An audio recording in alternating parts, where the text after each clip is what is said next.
Anda menyaksikan NTV Prime Dialog bersama saya Desmana Chandra. Pemirsa, pasca banjir disertai longsor yang terjadi di Aceh Tamiang, bantuan air bersih mulai masuk ke lokasi yang sebelumnya sempat terisolasi. Bantuan berupa pengeboran sumur serta pemasangan tandon air bersih pemberian Satuan Brimob Polri dilakukan di daerah terdampak bencana. Salah satunya di Gang Sayur, Dusun Subur, Desa Durian, Kecamatan Rantau. Pengerjaan dikebut agar air bersih bisa segera dinikmati warga yang menjadi korban bencana. 100 lokasi di Aceh Tamiang menjadi target pengeboran sumur dan pemasangan tandon air bersih tahap 1 untuk mengatasi krisis air bersih.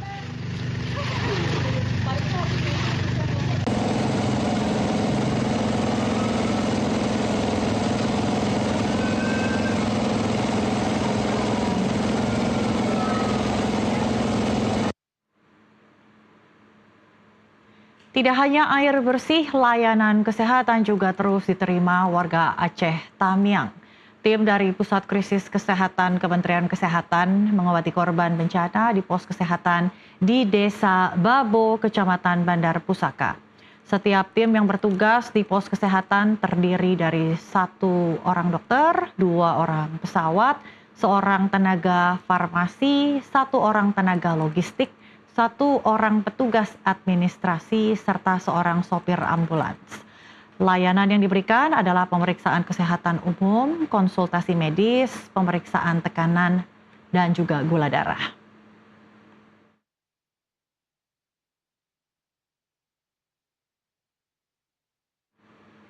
Warga, pemerintah, dan pihak-pihak terkait pemirsa terus bahu-membahu menanggulangi bencana di Aceh, Sumatera Utara, dan juga Sumatera Barat. Semuanya terus berjuang untuk menghindari potensi darurat kesehatan pasca bencana yang berujung kembali pulihnya kehidupan warga di 3 provinsi paling utara di Pulau Sumatera itu. Lebih jelasnya kita akan berdialog dengan Bupati Tengah. Sore ini kami sudah tersambung melalui saluran Zoom, ada Bupati Aceh Tengah Haili Yoga. Assalamualaikum Pak Bupati. Pak, boleh disampaikan kondisi terkini dari sana pertama-tama Pak? Waalaikumsalam Mbak Mona. Ingin menyampaikan bahwa terkait tentang keadaan tengah ini masih terdapat 80 desa yang terisolasi hari ini. Ini sulit sekali kita hadir ke sehubungan dengan jalan jaraknya dan jalan, kemudian hampir semua jembatan di kecamatan di pedesaan yang terdampak itu adalah itu putus jembatannya. Yang kedua, ini memang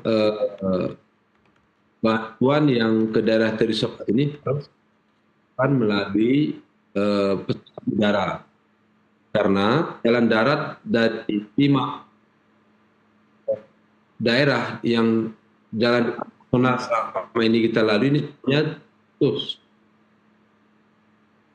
Tapi alhamdulillah satu jalan yang hari ini dari jalan KKA ke Benamira langsung saja. Ini sudah bisa dilewati meskipun buka tutup, tapi sudah bisa dilewati alhamdulillah. Yang selanjutnya Mbak Mona sampaikan, kami di Aceh Tengah ini listrik sudah alhamdulillah sebagai normal, dan jaringan telekomunikasi ini sudah mulai terus. Jadi ada progres. Kemudian bantuan memang keras di kami masih BBM, gas, dan kebutuhan yang lain ini sangat kurang. Dan apabila kami alat berat menuntas beberapa titik longsor di semua kecamatan, ini sekali adalah tapi ini hampir 100% melalui udara, meskipun keterbatasan kami terus bergerak. Sehingga di beberapa daerah kecamatan, bisa ini dengan tanah longsor sudah mulai dibersihkan oleh alat berat kira meskipun keterbatasan BBM. Kemudian juga kita lagi produksi ada 12.000 hektar. Ini lagi panen raya. Nah ini pun juga unsur juga bisa dikirim melalui udara. Meskipun melalui darat juga, melalui darat sudah dilakukan. Dan ini waktu beberapa waktu yang lalu perintah daripada Bapak Presiden untuk mengirimkan lewat pesawat yang membawa barang beras ke Tengah. Waktu pulangnya nanti bisa membawa cabai hasil dari panen masyarakat. Ini sudah dilaksanakan. Menteri Pertanian juga akan melihat cukup bagus. Nah ini kan buat sedikit kegembiraan dan bagi. Nah, tapi mereka menyampaikan ini kebun kami sudah, rumah kami juga sudah hancur. Ini bagaimana terus? Kalaupun nanti ada rumah rusak ringan, rusak berat, tentu mata pencarian ini bagaimana nanti ke depan. Mungkin 1 bulan ke depan Pak Presiden, Pak Bupati bisa membantu kami untuk sehari-hari. Tapi selanjutnya seperti apa? Nah tentu inilah mungkin beberapa persoalan bencana dan selanjutnya seperti itu masyarakat. Nah untuk ke bidang kepatuhan ini alhamdulillah ini Bapak Menteri Kesehatan cukup respect mengirimkan kepatuhan, namun memang belum lengkap. Nah tadi kami sakit dan mas, tapi obat-obat dasar ini diberikan kepada masyarakat dan ini tersedia. Cuman hanya beberapa oksigen dan penyakit-penyakit saya menyampaikan apa namanya, tapi ini yang cukup kurang. Itu Mbak Muna keadaan Aceh Tengah hari ini. Oke, Pak Haili tadi di awal Anda sebutkan ada 80 desa yang masih terisolir ya Pak ya. Bagaimana bantuan bisa menjangkau korban yang ada di sana Pak? Ada beberapa desa. Kami juga sudah hadir lewat jalan darat, jalan kaki. Kalaupun ada sepeda motor itu sekali, itu sudah terjangkau semua. Melalui ini itu sudah sampai ke desa mereka, tapi sangat minim, tapi hampir semua desa ini, tapi bantuannya sangat sedikit. Maka sekarang TNI, polisi juga bergerak memberikan bantuan dengan jalan darat dengan sepeda motor. Itu medannya cukup berat, tapi kita berusaha terus ke desa-desa yang seperti itu. Karena rata-rata beberapa waktu yang lalu kami naik seling juga karena jembatannya putus, sungainya deras, nah harus kita lalui. Tapi alhamdulillah ini juga unsur ini ada sekitar 16 desa, satu kecamatan Rutip namanya, itu desanya semuanya hancur luar biasa. Kita relokasi juga beberapa masyarakatnya. Nah ini kita angkut melalui jalan darat, bagian dengan sepeda motor dengan begitu sulit. Nah, inilah keadaan kecamatan. Juga Kecamatan Linge kami datangi, tapi setelah nanti hari Sabtu sekitar 7 atau 8 desa supaya kami hadir nanti dengan beberapa tim. Meskipun sulit kami harus hadir. Baik. Mbak Mona. Untuk akses jalan yang seperti jembatan yang terputus, Pak, apakah sudah ada pengerahan atau bantuan berupa alat berat untuk bisa segera merekonstruksi, merehabilitasi agar bisa segera menjangkau atau memenuhi kebutuhan korban pengungsi yang ada di belasan desa yang hancur itu, Pak? Yang untuk alat berat dari pemerintah daerah kita lakukan dengan swasta. Tapi kesulitan kita di BBM. Itu alat berat sampai ke lokasi terkadang hanya bisa 2-3 jam. Nah, itu BBM hancur. Nah, ini tapi kalau alat berat dari luar daerah, jalannya masuk. Jalan darat belum bisa masuk. Tapi ada satu kabupaten dari Nagan Raya, ini sudah bisa masuk sampai ke Kecamatan Kerala, menurut tempat. Nah, di sana harga berat masih mahal, tapi sedikit dari kabupaten. Kemudian juga ada satu di Kecamatan Rusip, itu masuk dari Pidijaya, itu mereka sudah cukup bantuan. Tapi menuju ke tengah dari desa itu bisa hanya bisa jalan kapal. Nah, jadi kondisi seperti ini sehingga beras segala LPG di masyarakat ini sangat minim sekali. Berarti alat berat kita bekerja, karena hampir semua kecamatan ini longsor, katanya putus seperti itu.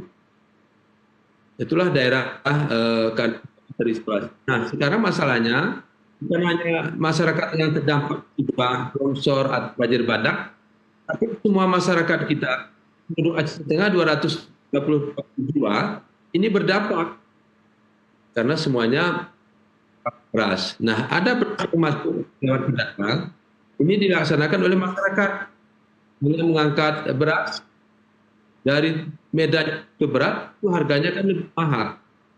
BBM juga mahal. BBM ini sekarang awalnya pernah 80.000, 60.000, kemudian 35.000, sekarang 30.000 per liter. Nah, ini juga sangat terbatas. Nah, begitu kan Pak Mona di Aceh Tengah. Oke, ketika hunian ataupun rumah warga rusak, apakah sudah ada upaya untuk membangun mungkin posko pengungsian hunian sementara di sana, Pak? Agar warga bisa tetap bertahan? Nah, posko sudah kita dirikan sebagian. Bagian lagi mempergunakan masjid untuk menasah untuk tempat hunian atau sekolah. Nah, beberapa titik sudah ada dan juga kalau ke daerah Kecamatan Linge, kita mengantar bantuan makan beras pun sulit. Hanya kita bawa sedikit-sedikit sebagai sampai kepada masyarakat. Nah, untuk tempat tinggal memang ini kalau rumah pribadi yang terdampak itu belum, karena belum ada sentuhan-sentuhan ke rumah pribadi, kita masih kepada kebutuhan makanan pokok sehari-hari. Seperti itu, Mbak. Oke, jadi 3 kebutuhan dasar manusia, pangan, sandang, papan, tadi masih minim ya Pak ya. Kita bicara soal pasokan makanan, beras yang mungkin bantuan belum bisa dirasakan merata gitu ya Pak ya. Mungkin ada sebagian warga yang sudah mendapatkan, tapi ada warga-warga lainnya yang mungkin masih sangat kekurangan begitu ya Pak? Ya, memang keadaan seperti itu. Pertama, hari ini dengan informasi tadi ada beras turun di pesawat ada 7 ton. Begitu datang 7 ton kita bagi ke kecamatan. Pak Camat kita bagi, melalui kepala desa berapa dapat. Itu datang lagi kita bagi terus seperti itu. Nah, tentu kebutuhan beras satu hari itu 62 ton. Nah, beras melalui kiriman melalui udara kan sangat minim. Nah, kadang ada 13 ton itu dibagi dengan benar dapat 6,3 ton, ini yang kita bagikan ke masyarakat. Oke. Jadi betul-betul sangat minim kebutuhan. Oke, selain beras, bantuan pangan apalagi yang diterima warga Pak di sana? Obat-obatan juga sudah ini kita pastikan pos itu lengkap. Nah, kita menugaskan petugas kesehatan agar tertib di tempat-tempat posko. Kemudian vitamin. Nah, kemarin juga ada bantuan dari Sumatera 1 ton. Kita edarkan terus ada 2 ton. Nah, bantuan ini belum bisa sampai ke kita. Jadi antusias masyarakat luar biasa memberikan bantuan. Tapi karena jalur darat bisa sempurna, maka tetap akan udara dan itu sangat terbatas. Pak Haili? Oke, sambil memperbaiki jaringan. Ya. Oh, oke. Ya, Pak, Mbak Mona. apakah jaringan komunikasi saat ini juga seperti sekarang, Pak, sedikit tersendat atau bagaimana, Pak? Pak Haili? Ya, memang jaringan baru sekitar 2-3 hari yang lalu bagus. Jadi menggunakan Starlink ini. Starlink ya, dapat berkomunikasi. Itu terkadang ada jaringan, terkadang putus-putus. Tapi ini membuat bangga masyarakat. Sebelumnya satu daerah, di kantor bupati, ya jaringan komunikasi listrik mati semua. Ya, ini penting ya agar kita bisa terus berkomunikasi ya dengan teman-teman kita yang ada di sana. Jadi kita Ya. bisa mengetahui apa sebenarnya kebutuhan mereka sehingga teman-teman dimanapun juga bisa membantu saudara-saudara kita yang terdampak bencana. Pak, apa yang paling dibutuhkan korban pengungsi saat ini, Pak? Tentunya selain makanan dan obat-obatan.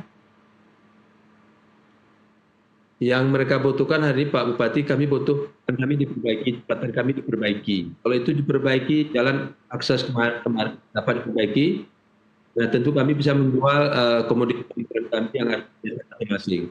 Yang paling utama mereka mengatakan jembatan kami, jalan kami yang harus segera diperbaiki. Itu yang sangat yang dibutuhkan hari ini. Seperti apa koordinasi dengan instansi lainnya, Pak? Mungkin dari Kementerian Pusat PUPR, kemudian BNPB, TNI, dan lainnya untuk segera memperbaiki akses jembatan dan jalan? Memang hubungan cukup bagus, komunikasi bagus. Setiap bahkan Bapak Presiden melalui BNPB ada satu Brigadier Jenderal Pak Ismet. Ditugaskan bersama kami. Ini kalau ada kendala BBM dia langsung telepon ke Jakarta, langsung dikirim ke BBM. Kemudian hari ini terus bekerja di lapangan bersama Pak Ismet, membantu alhamdulillah. Sehingga ada beberapa desa hari ini selesai, hampir ada 7 saya kulit. 2 hari lagi mungkin ini sudah bisa dilewati dengan roda 4. Nah, tentu ini karena akses saja yang sulit. Oke, jadi masyarakat perlu bersabar sekitar 2-3 hari lagi ya agar bantuan logistik ini bisa tersalurkan secara merata ya di Kabupaten Aceh Tengah. Pak, tadi Anda singgung terkait dengan panen raya cabai, Pak. Ini sepertinya satu hadiah begitu ya di tengah musibah yang terjadi saat ini. Adakah mungkin komoditas lain yang juga bisa menjadi andalan warga Aceh Tengah?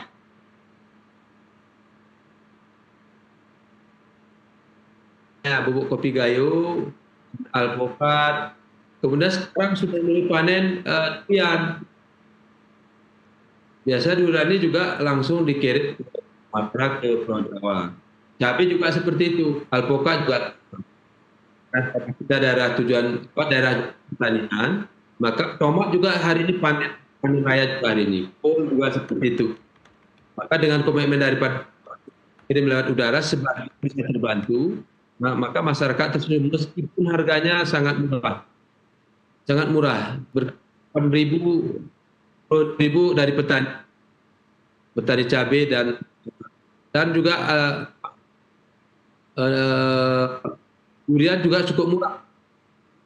Dan kopi masih bisa bertahan. Tapi komoditi yang lain hanya butuh waktu 2-3 hari harus bisa terkirim. Alhamdulillah ini sebenarnya sudah bisa realisasi satu komoditi itu Mbak Mona. Oke, jadi lumayan ada beberapa yang sekiranya bisa membantu meringankan beban warga Aceh begitu ya Pak ya. Saya ingin bertanya terkait dengan permasalahan mungkin kalau misalnya banjir gitu biasanya kan soal kesehatan gitu ya Pak ya. Karena sanitasi yang kurang, seperti apa bantuan mungkin terkait dengan kebutuhan sanitasi warga di sana, MCK dan lainnya Pak? Perlu kami sampaikan bahwa memang di daerah kita air hari ini sebagai memang terganggu, tapi sebagai masih bisa karena kan kita sumber airnya dekat gunungan, di bawah semua di atas gunung. Nah, tapi ini juga menjadi masalah terkendala hari ini karena pertama listrik belum hidup di sebagian daerah, kemudian seperti sanitasi air sumber utamanya hari ini kan terganggu karena yang biasanya airnya lancar hari ini kan sudah longsor, sudah habis akibat banjir dan longsor. Ini juga terkendala di tengah-tengah masyarakat. Nah, ini berefek kepada nanti kesehatan daripada masyarakat. Nah, ini juga ada sebagian kesehatan hari ini sudah mulai terganggu. Nah, tentu pendidikan menjadi faktor penentu daripada kebutuhan kehidupan kita sehari-hari di tengah-tengah masyarakat. Ya, memang air bersih ini sangat krusial ya, karena itu juga salah satu kebutuhan paling mendasar untuk kita manusia. Kalau tadi mungkin Pak Haili juga sudah menyimak ada 2 informasi berita yang saya bacakan sebelum diskusi kita, Pak, di mana Kabupaten Aceh Tamiang ini mendapatkan bantuan berupa penyediaan air bersih dan juga pembangunan tandon untuk air dari Brimob. Apakah sudah ada komunikasi terkait dengan penyediaan air bersih untuk Aceh Tengah? Komunikasinya sudah, cuman implementasinya belum. Karena daerah kita kan belum bisa dilewati. Oh Kalau ya. sudah bisa dilewati daerah, saya pikir sudah bisa diatasi dengan baik. Ini Mhm. hanya masalah faktor jalan saja. Iya. Sehingga kebutuhan yang pokok ini sulit sekali. Kalau melalui udara Mmm, itu tetap terbatas. terkadang cuaca tidak bisa turun. Mmm, Kemudian terbatasnya bantuan udara kan, kalau Hercules 13 ton, kalau pesawat biasa 4 ton, iya. 8 ton, Mhm. sangat terbatas seperti itu. Jadi memang bantuan logistik itu ada dan, bisa dikerahkan ya, tapi akses untuk diterimanya ini yang menjadi satu kendala sehingga, mau tidak mau prioritas pengerjaan harus kepada infrastruktur jalan dan jembatan ya Pak Haili. Lalu terkait dengan mungkin keluhan dari masyarakat terkait dengan kesehatan mereka seperti kalau misalnya banjir yang sering kita dengar adalah, kesehatan kulit gitu Pak, karena memang apalagi ada mungkin warga yang lebih sensitif gitu. Seperti apa Pak Ya, keluhan warga di Aceh Tengah Pak? Pak Haili?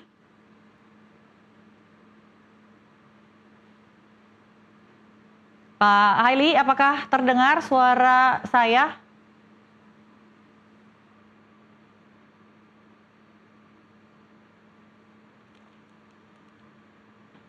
Pak Haili? Masih bersama saya Pak? ya, Ya silakan. masih. Ya, silakan Pak. Apakah ada keluhan, dari warga terkait dengan mungkin, penyakit kulit dan ataupun, yang lainnya Pak, yang biasanya rentan ketika bencana banjir ini menerjang? Ya, ini sudah pasti. Kalau penyakit ini sudah ada keluhan, tapi kami pastikan di puskesmas, rumah sakit ini betul-betul membantu masyarakat. Sehingga kita siapkan bidan desa di beberapa titik di pengungsian dan melihat perawatan itu. Ya, kemudian alhamdulillah kita juga dari beberapa dokter spesialis kemarin juga dari Papua, dari Medan juga hadir. Ini bantuan vitamin, melihat lokasi dan memberikan penanganan tentang kesehatan di tengah masyarakat. Hmm, Meskipun tidak semua, ini sudah mulai hadir iya, karena sudah bisa lewat udara. Sudah ada penerbangan khusus untuk masyarakat ke Bandara Bele. Nah ini tidak memudahkan. Nah penyakit ini biasanya kalau sudah lebih dari 2 minggu itu sangat rentan. hmm, Tapi tetap kita antisipasi bahwa perawat tenaga kesehatan harus betul-betul siap melakukan dengan baik. Kita berikan pemahaman harus bersih seperti itu. Kondisi Pak Mona. oke. Terakhir Pak, mungkin masih ada lagi yang ingin disampaikan dan juga bagaimana Bapak mengantisipasi mungkin cuaca, dengan intensitas hujan tinggi yang diperkirakan akan kembali terjadi dalam beberapa hari ke depan ya, Pak? Ya, tentu kami mengharapkan kepada seluruh masyarakat yang ada di Aceh Tengah dan kepada masyarakat ya 3 provinsi yang terbaik. Kita harus selalu bersama yang daripada Allah Subhanahu wa Ta'ala. Nah, tentu kita berharap seluruh bupati dan wali kota, gubernur dan tokoh masyarakat memiliki lebih rezeki. Kami Aceh Tengah masih mengharapkan bantuan ini karena kami hari ini bukan saja yang masyarakat yang musibah longsor dan banjir bandang, tapi 232.000 masyarakatnya hari ini memang terisolasi. 14 kecamatan 45 ini berdampak terisolasi yang hari ini karena kekurangan pangan. Ya, kita juga merasakan bahwa ini berat memang keadaan daripada sebagian di rumahnya tidak ada beras, kemudian tidak ada lagi pendapatan, tidak ada BBM. Nah ini harapan kita kepada masyarakat, dan kami kepada beberapa donatur, dan beberapa kementerian dan kepala BNPB, Kementerian Kesehatan yang cepat sekali memberikan bantuan.